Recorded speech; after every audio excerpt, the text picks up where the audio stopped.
It's day 21 of the 21 days of wellness. Yay! With Leo Simpson II, the wellness professor. And man, it has been a wonderful journey. And guess what? You can join me pretty much every day. I might go to 6 days a week, but more than anything, we're going to be pretty regular sharing live daily because doing for others is doing for self. And one of the things that I've learned from some of the most influential people in the world and some of the people who have influenced me the most is turn on the camera. Turn on the camera and give the value that you have that is able to feel other people's voice. And matter of fact, today I'm going to be talking about why being vulnerable makes you more valuable. Why being vulnerable makes me more valuable. Why being vulnerable makes us more valuable. And often we try to hide our vulnerability. I share with you all that I've been poor. And when I say I've been poor, I'm talking about I had a bank account and nothing was coming into it. And nothing was going to come into it, no matter how hard I tried.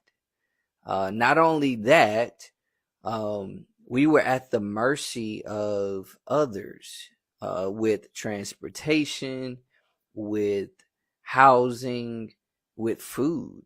I know what it's like to have to utilize the Lone Star card. It's not even called Lone Star anymore. I remember my aunt used to have that card, but the food card. I know what it's like to have to use the food card. I know what it's like to be building something, know you're working on something, and absolutely just, you be like, man, this ain't worth it, but you can't stop. And so being vulnerable is pivotal for us.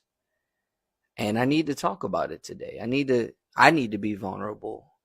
I need to be vulnerable about decisions that I've made that affected my vulnerability, circumstances that I couldn't control that affected my vulnerability, and how important vulnerability is in being valuable.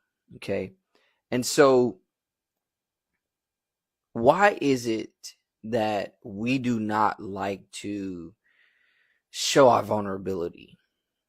It's because we have some idea that we've believed that showing our vulnerability actually shows that we're actually not worth anything.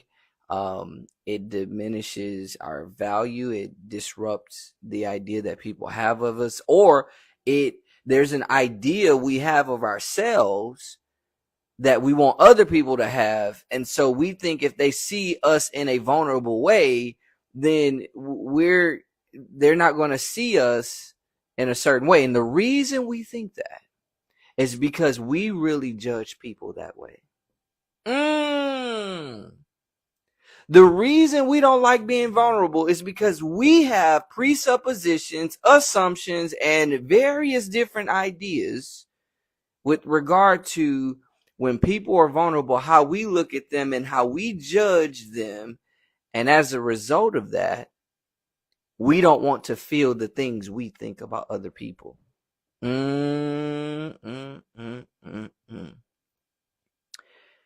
Here's what I want you to know.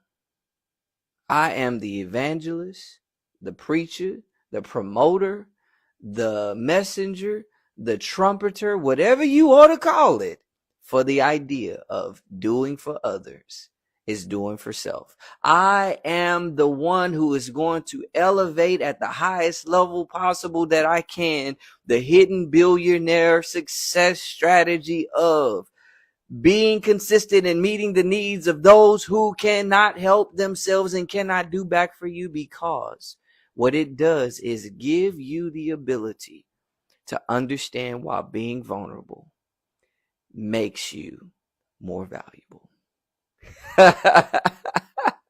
Yes, it does. See, watch this.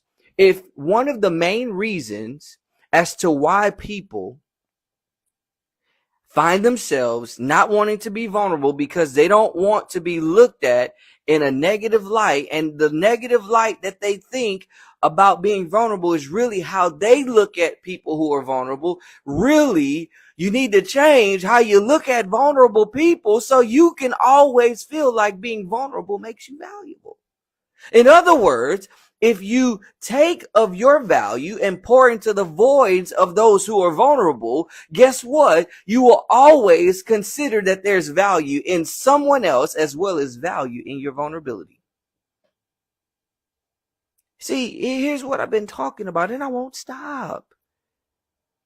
Being vulnerable is a fundamental of human nature. It's a fundamental of our human existence. Why do we exist? The 3 C's of existence. We talked about that.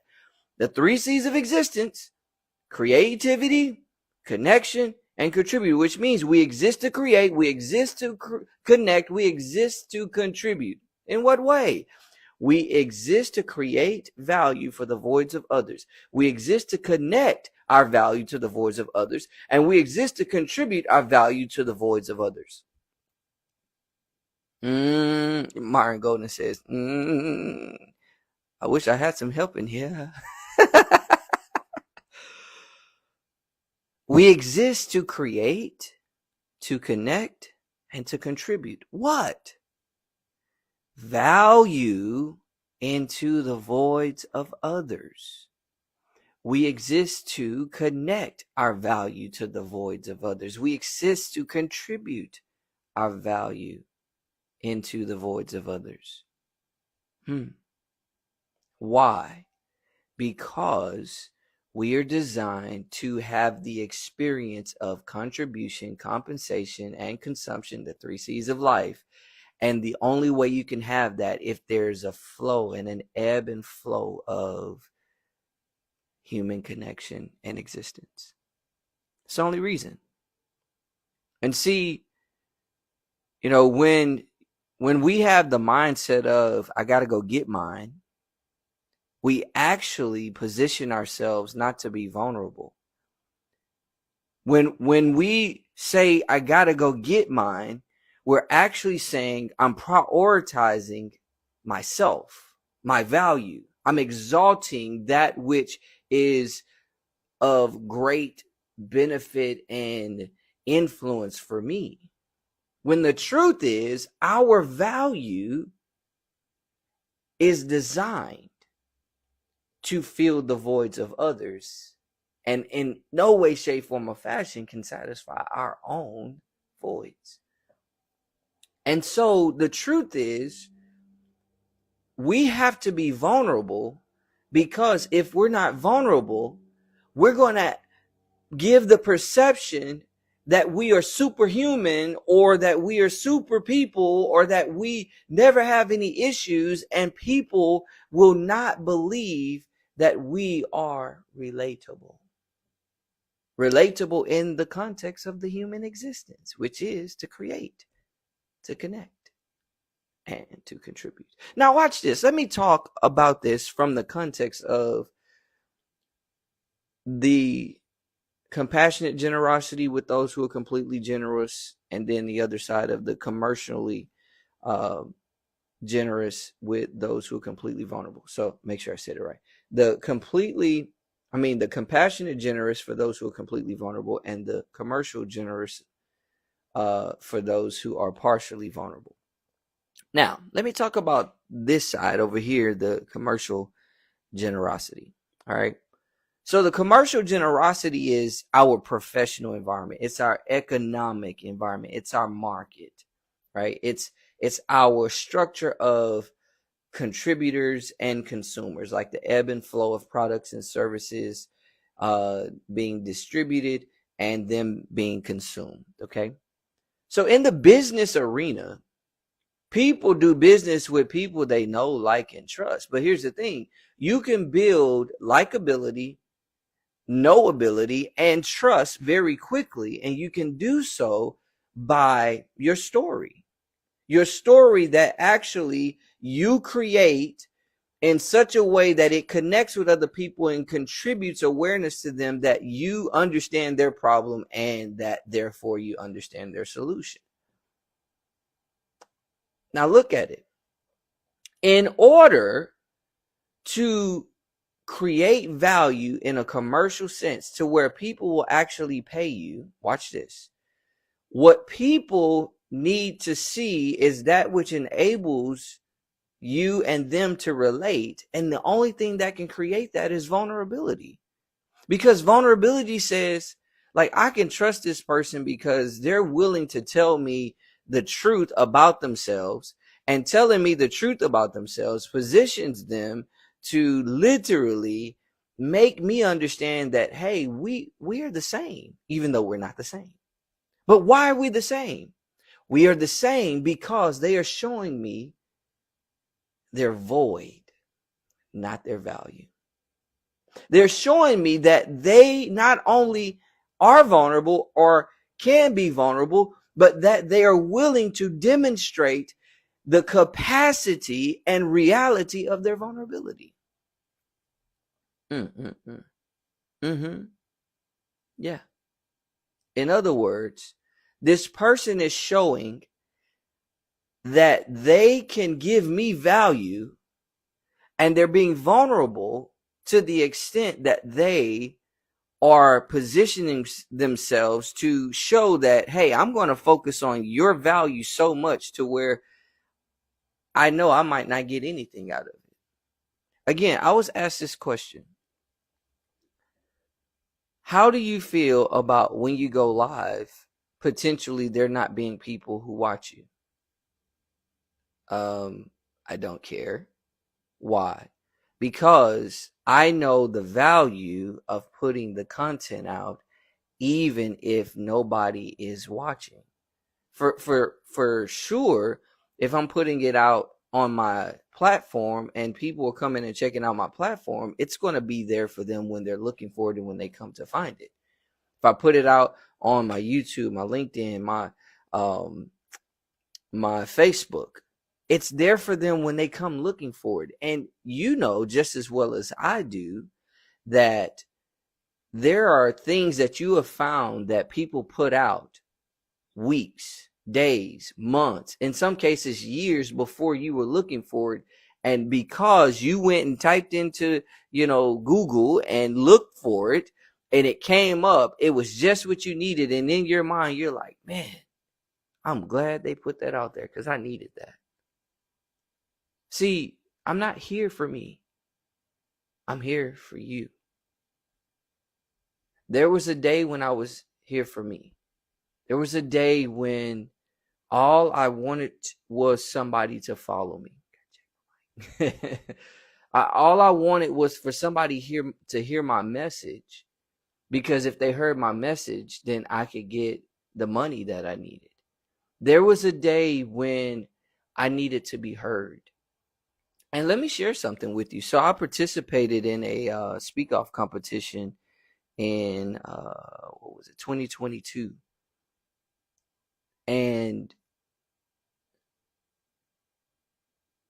I made it to the semifinals, but I didn't make it to the finals. And I really thought I was going to make it to the finals. I mean, who doesn't? Come on now. Let's just be honest. Everybody thinks they're going to make it to the finals. Everybody wants to, at least. So I thought I was going to make it to the finals. I didn't.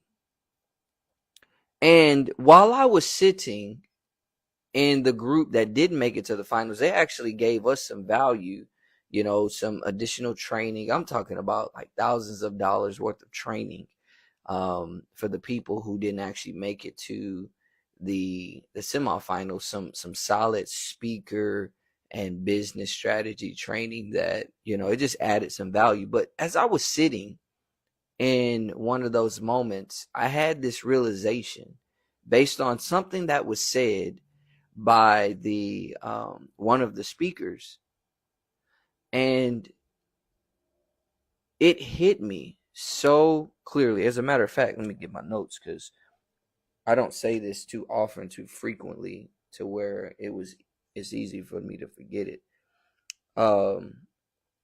And I realized that I was focused more on myself than I was on the people that I would be speaking to. All right, so these are the lessons that I learned. So I was sitting and I realized two things before I tell you those lessons. What got me to the semifinals, the message that I used was a message that I shared vulnerability. I talked about my kids' book that I wrote and the lessons that were behind that, and the connection with it, which I'll share a little bit more about that maybe before I jump off. And even talked about how my experience with my mother, where she told me before she passed away just about a month or so, she was like, "You don't know who you are yet." And me talking about, you know, me missing that statement and judging it as she was saying I didn't know who I was, instead of me realizing that she was telling me that I was going to, by virtue of the word yet, and that yet was really calling me to know who I was. I was like, I missed it, right? And so I use, some of the aspects of that vulnerability in my message to get to the semifinals. And I didn't use any of that when I got to the next level. Why? Because I was trying to be strategic, and I was trying to make it happen, and I was trying to show how much value I brought as a speaker and all of that. And I just bombed. I mean, literally bombed. I could barely get my words out. I could tell that they were not connecting with my message. It was just terrible. Okay. And so I'm sitting on the front row after, some folks shared a few things, and man, it just dawned on me. There is a difference between speaking to be heard and in speaking to provide benefit. There's a difference in speaking to communicate and speaking to connect. There's a difference in speaking to impress and in speaking to impact. And here's what's interesting is that only when we speak to provide benefit, to connect, and to impact is it certain that we can be heard, we can communicate, and we can impress. Wow. There's a difference between speaking to be heard and speaking to provide benefit. There's a difference in speaking to communicate and speaking to connect. There's a difference in speaking to impress and speaking to impact. But only when we speak to provide benefit, to connect, and to impact is it certain that we can be heard, we can communicate, and we can impress. I lived my life for a long time. When I say a long time, I'm 40 years old, and I would say out of that 40 years, not including my young years, but we're going to include it in there because when you're a child, you're all about yourself anyway. I probably spent, even as I was growing professionally and getting better, I probably spent 28 to 30 of my years trying to build my value and exalt my value, promote my value, rather than focus on being vulnerable and using my value for the vulnerability of others.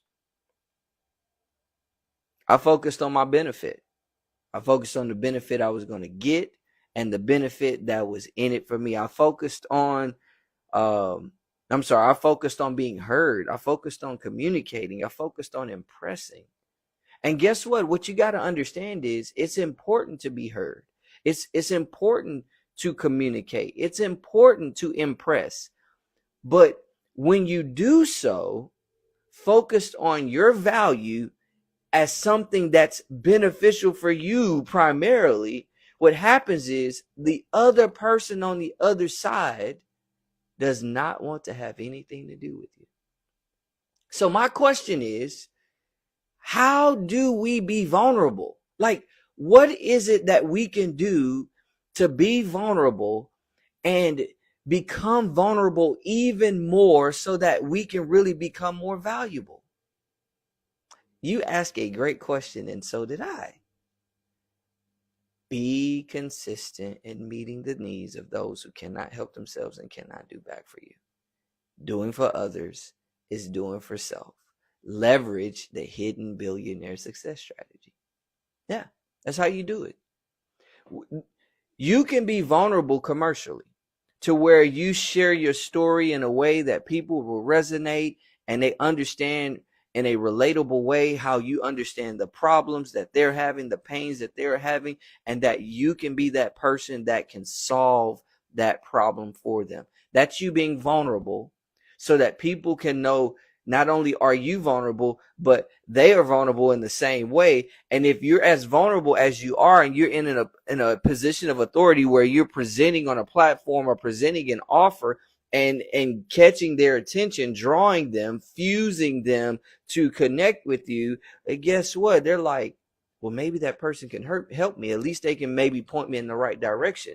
They might even be willing to give you the compensation. And guess what? People are going to make you more valuable. Let me jump on this real quickly.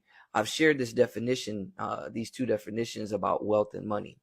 First of all, money is not wealth. And I'll tell you why I love Myron Golden's definition of wealth and money. I boast it like it's my own.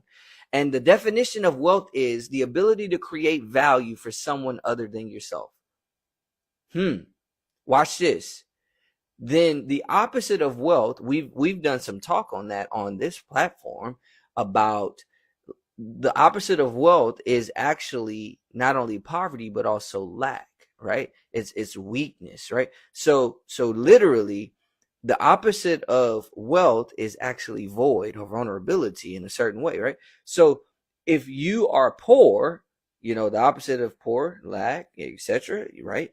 If you're poor, that really means, watch this, that really means that you are in the position to where instead of you focusing on your ability to create value for someone other than yourself, you are completely engulfed in your lack of ability to create value for someone other than yourself. You are focused on your void and no one else's ability to have value created for them, right?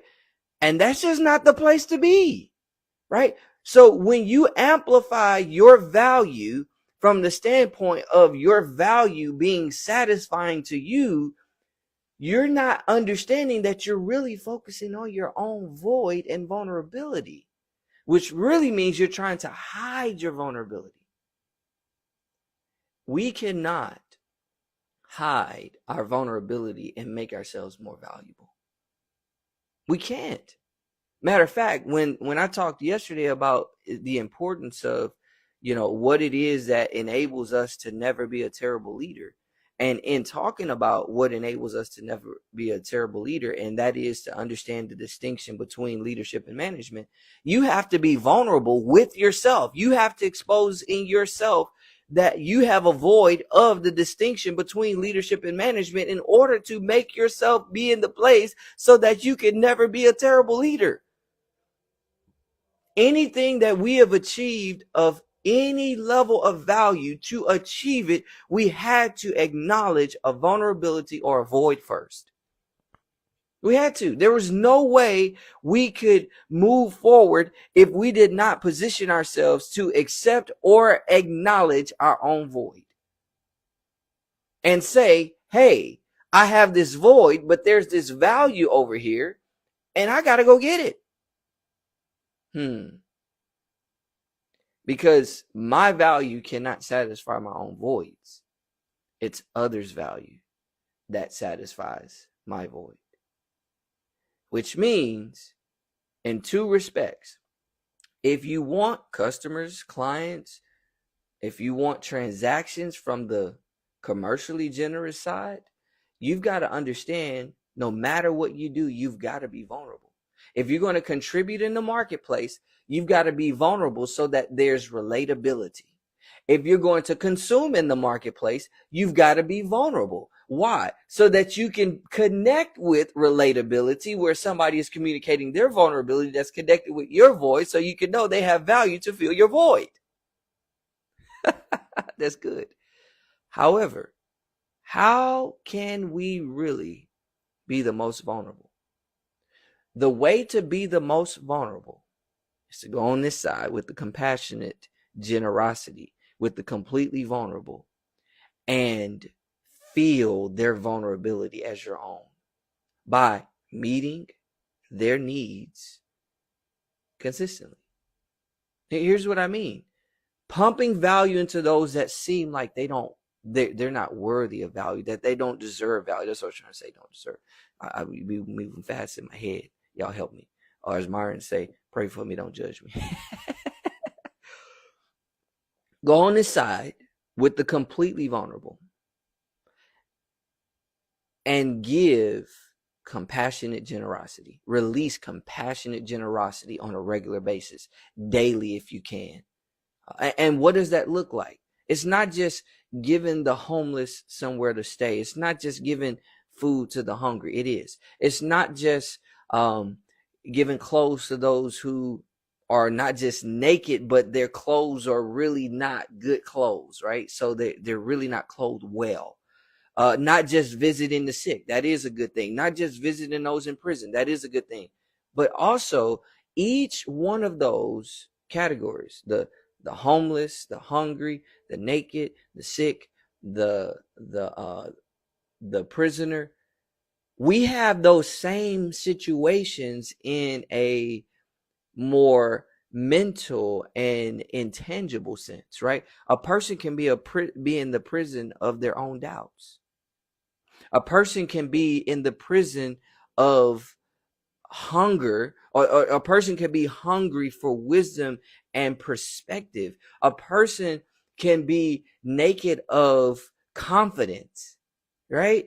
We got to see it from that level too. That you might need to give a smile in order to let a person know that a human being thinks that they are someone of value.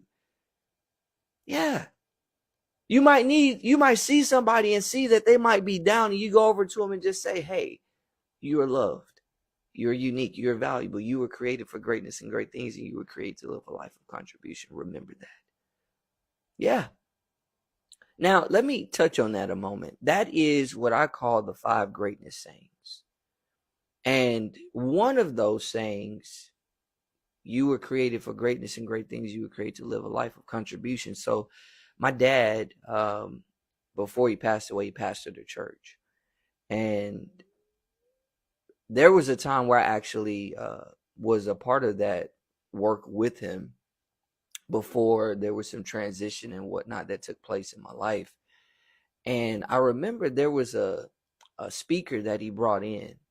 And this speaker, he preached, but the truth is he actually approached his message from a different level to where it felt like I was kind of like at a at a conference or something, the way that he was delivering his message. And the thing that he continued to say in that message, he repeated it so many times to where today I can't forget it. He said, you were created for greatness and great things. You were created to live a life of contribution. And I remember sitting in that room, and there were other people in the room. And I remember with everything he was saying, and he continued to come back to that phrase. And I wasn't at a difficult place in my life or anything, but he had painted a picture through vulnerability that connected with me and caused me to key in on what he was saying. And me keying in on what he was saying, it hooked me to where I could not avoid resonating with every time he said, you were created for greatness and great things. You were created to live a life of contribution. He drove that point home so much to where I was sitting there. It was like on the inside, I just had like a volcanic eruption of awareness and resonation with that perspective of I was created for greatness and great things, and I was created to live a life of contribution. Never forgot it. So much and so that I've created what I call the 5 greatness sayings. And it's connected with our effort to, deal with the vulnerability of kids with regard to their worth and value. And we say to these kids, You are loved. You are unique. You are valuable. You were created for greatness and great things. You were created to live a life of contribution. And the idea is to get them to understand that no matter what's going on in their life or in their environment, because these things are true, you can pursue greatness at all opportunity, and that the things around you that seek to distract you, you can avoid them. You don't have to take your life. You don't have to succumb to the experience of the bullying. You don't have to yield yourself to crime. You don't have to end up in prison. Why? Because you're loved. You're unique. You're valuable. You were created for greatness and great things. You were created to live a life of contribution. But here's the thing. That's not just for the kids. That's for all of us. Here's the truth. Why being vulnerable makes you more valuable is because if you can't resonate with what your void is, then you cannot understand what your value's benefit is to anybody else. Because remember, we all have a void, we all have a value, and our value is not designed and cannot satisfy our void, which means it's for other people. It's for other people. Let me say this. I got to jump on this real quickly before I get out of here. Marriage, parenting, family, those relationships are pivotal. And one of the reasons why we see people being casual about marriage and then even having children is because we're trying to elevate our value more than our vulnerability. Let me tell you why. Because in order for marriage and family, parenting particularly, and that family dynamic to be tremendously valuable, you have to be vulnerable with the other people in your relationship. And they also have to be vulnerable with you, in the sense of they have to be vulnerable so that your value can fill their void and their value can fill your void. So if you want your marriage to be more valuable, guess what? Be vulnerable with the person who can fill it. If you want to be in a position to where you're more valuable to your kids, be vulnerable with your kids. Teach them how to be vulnerable with you. If you want to be more valuable to your extended family, be vulnerable with them so that you can be an example of them being vulnerable with you. If you want to see your colleagues, your coworkers, those who work for you to be more valuable, be vulnerable. To be more vulnerable and valuable at the same time, be vulnerable with them. Being vulnerable is what makes us more valuable because it gives us a posture of clarity of our existence reason. I was going to say purpose. I was going to say a few different things. Literally, I need to say this. Being vulnerable helps us be more value, makes us more valuable. I'm going to say it again. Being vulnerable makes us more valuable because it connects us with the purpose, reason, and benefit of our human existence. And what is that? I've said it. The 3 C's of existence is creativity, connection, and contribution, which means we exist to create, we exist to connect, we exist to contribute. And what does that mean? We exist to create value for others. We exist to connect our value to others, and we exist to contribute our value to others. Why is that so powerful? Because if we're all focused on our value going to somebody else's void, that means that we create our voids to be completely open for somebody else to fill it with their value. That's the whole point. That's the whole point. And here's the thing. We are here trying to be extra strong people. Guess what? We do need to be strong in what we're doing. But when it really comes down to it, be vulnerable. But I'm going to ask you again. What is the most deep and impactful way that we can be vulnerable? Let me tell you how to do it. Doing for others is doing for self. Okay, Leo, I get that. But how do we do that? Leverage the hidden billionaire success strategy. What's that? Be consistent in meeting the needs of those who cannot help themselves and cannot do back for you. Well, that's what I do in my job. I solve people's problems, and when they solve their problems, they can't do back for me what I did for them, but they might compensate me. So I'm doing my thing. That's great. That's a part of it. That's called commercial generosity. Those people are partially generous.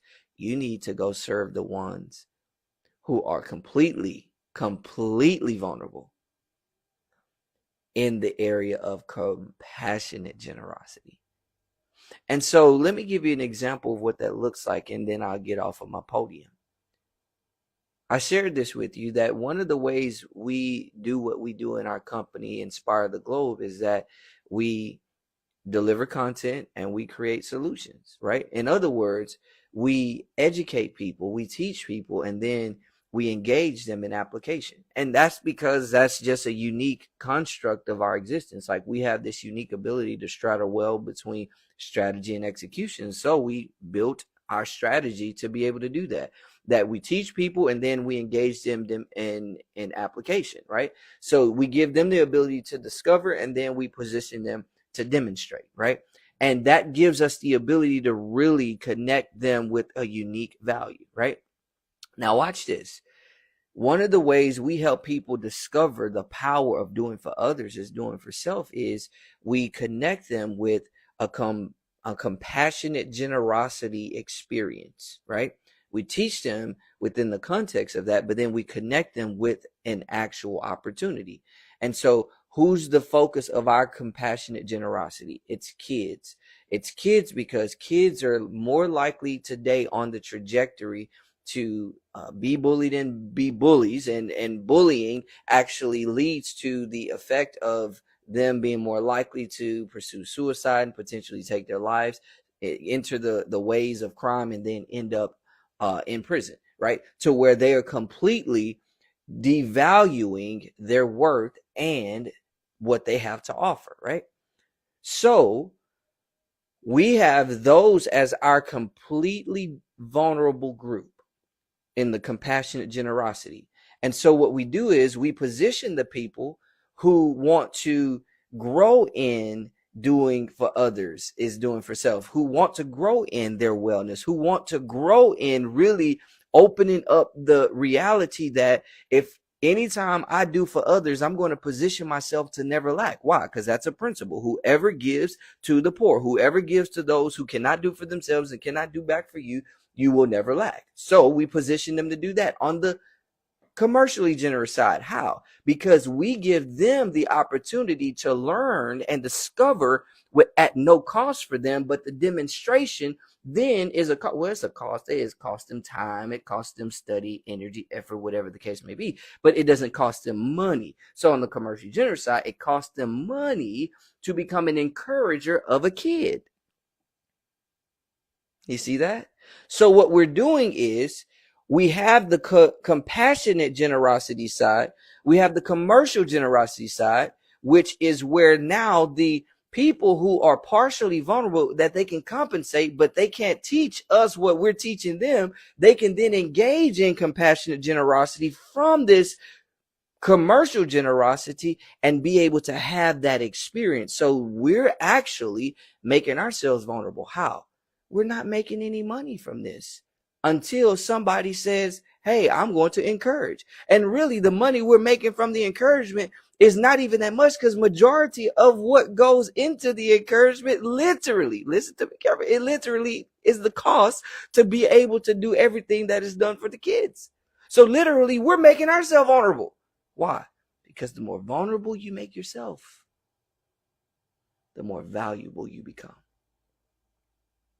The more you extend value to the voids of others, to the vulnerability of others, by not focusing on your voids, you position yourself to become more valuable. Last thing that I'll say, I thought I might have said last thing I'll say, but this is the last thing I'll say. One of the things that happened to me in my teenage years going into my 20s is that I focused a lot on, I used to say these words, I don't care about money. I don't say that anymore. Matter of fact, I say this, I care deeply about money because money is more of an energy than it is a tangibility. Okay. As an energy, money, what you say to it, it's going to believe it. And so if I say I don't care about money, if you tell somebody you don't care about them, they're going to stay away from you. So guess what? Money was staying away from me. But I had a good reason for it. And that good reason, even though it was wrong reason and wrong speaking, I had a good reason. The reason I thought that way was because I was so focused on serving others. And the environment that I came from really enriched me in serving others, but I didn't have a right economic concept that there is a need to not only serve others who are completely vulnerable, but there's also a need to serve others who are partially vulnerable. There are some people that they need you to validate the value of their funds while also validating the presence of their void. Because if you diminish the value of their funds while elevating the presence of their void, you actually diminish the position of value that they also can be in with the presence of their void. You actually cause them to not be able to release their value appropriately. So our commercial environment is pivotal with regard to making sure there is a compensation. People need to be paying. Why? Because we have to have a healthy exchange of generosity in the partial and complete manners. Very important. But I didn't get that. I didn't understand that. I was just focused on this person has a void. I just want to serve him. And some people would ask me, man, what do I owe you? I'd be like, oh, you don't owe me nothing. And don't get me wrong. There are some people I still do that with today. There's some people I still do that with today. But in more instances, it's so important to make sure those who are on the commercial side, you regard, man, thanks for your presence. You regard the reality that they do have something to give, even if it's not exactly what you are giving. Because the moment, watch this, the moment their void is filled, but it's not able to release that value in the compensation, then what you're saying is that person was really not created to exist to create value. That person was not created to exist to connect their value to others, right? That person was not created to exist to contribute their value. And so they have value in their funds and you got to release it. But I didn't understand that. Well, now that I understand it, I understand the importance of looking at the situations that I've just told you about, to where we have a commercial generosity strategy and a compassionate generosity strategy, to where we have, as people who inspire the globe and provide education and application opportunities, that's why it's designed that way. One, we're being true to our niche and our value and what it is we do, but we're also making sure we are understanding the context. But Leo, how do you get paid? Well, anything that has a price, it has a margin. It has a profit built into it. It has a value built into it. But here's the thing. If you only are vulnerable without the understanding of value being the means by which you focus your situation or self to be vulnerable, you'll never really see them work together. Here's what I mean. We have a void. We have a value. Our value is not able to satisfy our own void. It's not designed for that. It cannot. And so we've got to give value to others' voids so that the value of others can be returned to fill our voids. But if you're not vulnerable, you can't have that happen. And the only way to be vulnerable is to release your value through the understanding and awareness of vulnerability, to create relatability and position people to understand that you are like them and they will release value from themselves upon you. That's what it is. You must be vulnerable. You must tell your story. Not only telling your story, sometimes being vulnerable is listening to somebody's story. That's why you actually go on the side of the compassionate generosity. And what happens is when you meet the need of someone who's vulnerable, regardless of why it happened, but just say, you know what? I have some value. I want to fill your void with my value. You position yourself to be made vulnerable. Two ways. One, you connect with their vulnerability and remind yourself that you could be in that situation. But every time we release something, we create a gap. We create a lack, because I had something in this place, but I released it and it went over here. And guess what? It's the same on the commercial side. Even though you receive some type of product, right? The truth is you had to let go of what you had in order to receive that. See, when you look at the commercial side, that product that you purchase or that service that you purchase, here's what you got to understand. That service or product that you purchase, it represents a void that you have. And unless you're willing to be vulnerable in releasing the funds that will give you to access it, you can't receive it. You can't.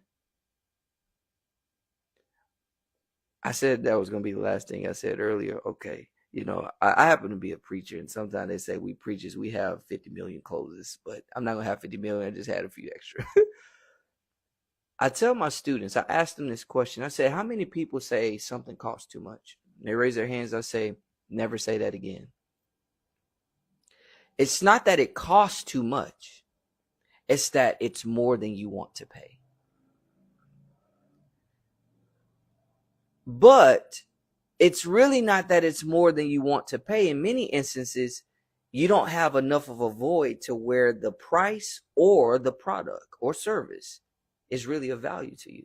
So really you're saying, I don't want to be vulnerable to release what I have for that because it's not valuable enough to satisfy the void that I have. As you engage in your commercial generosity, and you engage in the economy, the marketplace, understand that the value you get from the marketplace is going to be in direct proportion of the value you release into the marketplace. And only way you can release that value, only way you can get that value from the marketplace is that you release value and you sit with the void you created by releasing that value until the value returns. Sometimes it happens quickly on the commercial generosity side. And then sometimes you got to wait a little bit. Investments, that's the same thought process. But on the compassionate generosity side, sometimes it happens quickly too. But most of the time you got to wait. But more than anything, you get something very immediate in that you come to a resonation and a realization of why being vulnerable makes you more valuable. You be well. Thank you for joining me for these 21 days. If you have, thank you for tuning in. Even if you're after the 21 days, thank you for allowing me to do for you and do for myself. See, if I hadn't done what I have done, I would not even be in a position to continue to do for others and do for myself in a high level. I mean, it has done some things for me in a profound way. I hope it has for you. And if it hasn't yet, I hope that it will for you. I absolutely believe that it will. So again, be well. And as I often say, be great.